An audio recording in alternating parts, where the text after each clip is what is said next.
In Squid Game, the deadliest weapon isn't a gun, it's betrayal. Think about this. You're trapped in a brutal game where losing means death, but you're not alone. You've got someone by your side, someone you trust. You've saved each other's lives, made promises, and planned how to win together. And then, just when you let your guard down, they stab you in the back. Like Ali. He thought he had a brother in Sang-woo, someone who would stick with him to the end. But in a single moment, with nothing but a fake promise and a cruel trick, that trust was shattered. 1 second, Ali believed they were a team. The next, he was standing there empty-handed, watching his closest friend walk away. Sang-woo? Sang-woo? Where are you?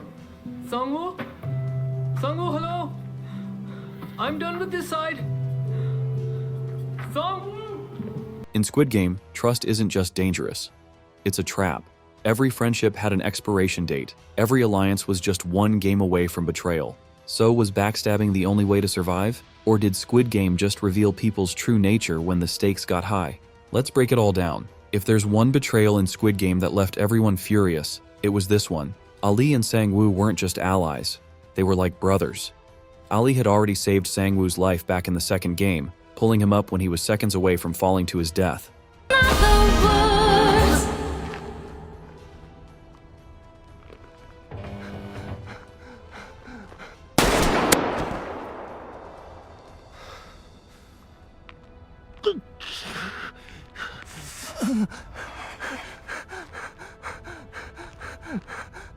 And in return, Sang-woo treated him like family, always speaking to him with respect, always making it seem like they were in this together. Then came the marbles game. At first, Ali believed they were a team. They just had to find a way to survive together, right? But then, Sang-woo started acting strange.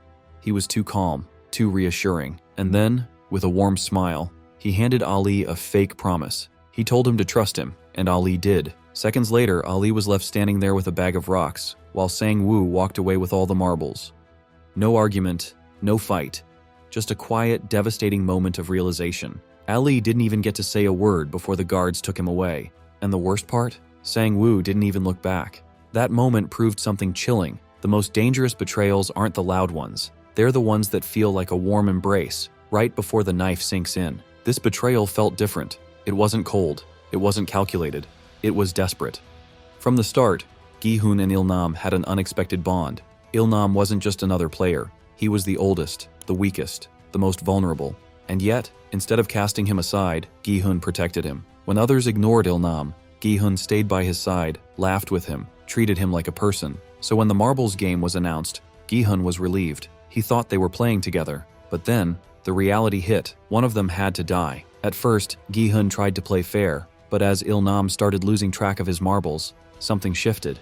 Il-nam forgot the score. He wandered off, confused, lost in memories of his old home. And in that moment, Gi-hun made a choice. He took advantage of Il-nam's confusion. He lied about the score. He took marbles Il-nam didn't even realize he lost. And the worst part? Il-nam knew. Which one did you just say? Can you repeat what you said just now? Even.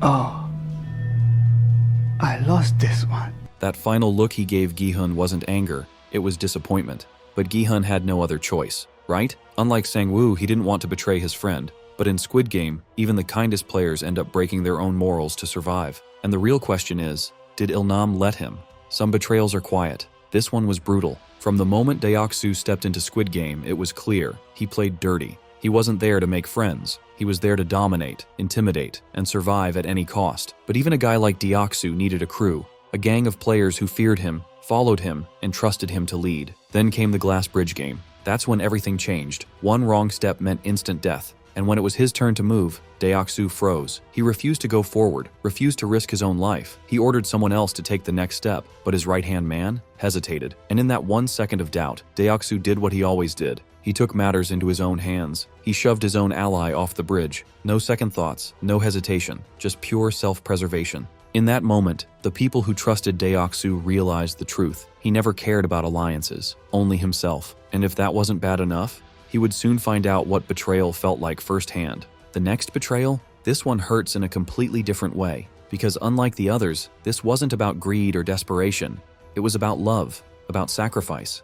Sae-byuk and Ji-young weren't lifelong friends. They barely knew each other before the marbles game, but in just a few moments, they formed something real, a connection built on shared pain, on mutual understanding. When the game started, neither of them rushed. They talked, they shared their stories, they dreamed about life after the game. But then, reality hit. One of them had to die. Ji-young could have fought. She could have played to win, but instead, she did something unthinkable. She let Sae-byuk win. She dropped her last marble on purpose, smiled, and said, "You have a reason to live." I have nothing. What? You got a reason to get out of this place. But I don't. I don't. Sae-byuk didn't betray Ji-young, but by accepting her sacrifice, didn't she? Unlike the others, this betrayal wasn't cold-blooded. It was heartbreaking. Ji-young gave up her life not because she had to, but because she wanted to. And in the end, that made it one of the most painful betrayals of all. This one is bigger than any single player, because when you really think about it, the biggest betrayal in Squid Game wasn't between friends, it was the game itself. From the moment the players stepped onto that first battlefield, they were led to believe they had a choice, that they could play fair, form alliances, survive together. But the truth, the game was never designed for multiple winners. It forced betrayals at every turn. The tug-of-war game tricked players into trusting each other, only to make them kill another team. The marbles game? A cruel joke, disguising itself as a team challenge before revealing that only one person could live. Even the final showdown, Squid Game itself, was nothing more than a brutal way to turn two closest friends into enemies. Youngil's gonna be okay, right?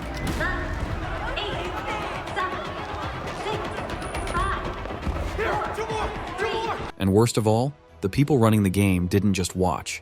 They designed it this way.